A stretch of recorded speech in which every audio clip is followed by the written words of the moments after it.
అందరికీ హాయ్ అండి. ప్రకృతి అంటే ఎంత ఆహ్లాదకరంగా ఉంటుందండి. ప్రకృతి అంటే భూతల్లి ఎలాంటి మొక్కనైనా తన కడుపులో దాచుకొని పెంచుతుంది.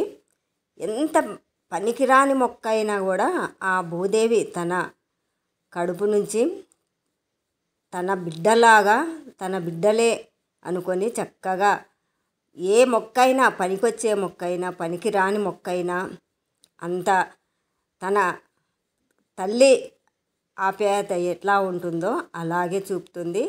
ప్రతి మొక్క భూమి పైన నుంచి మొలిసే మొక్క, ప్రతి మొక్క మన మానవ జీవితానికి అవసరమైన మొక్కలే ఇచ్చింది. ఆ తల్లి అనురాగము, కన్నతల్లి అనురాగం ఎలా ఉంటుందో ప్రకృతి మనకు ఒకసారి చూపిస్తే చాలా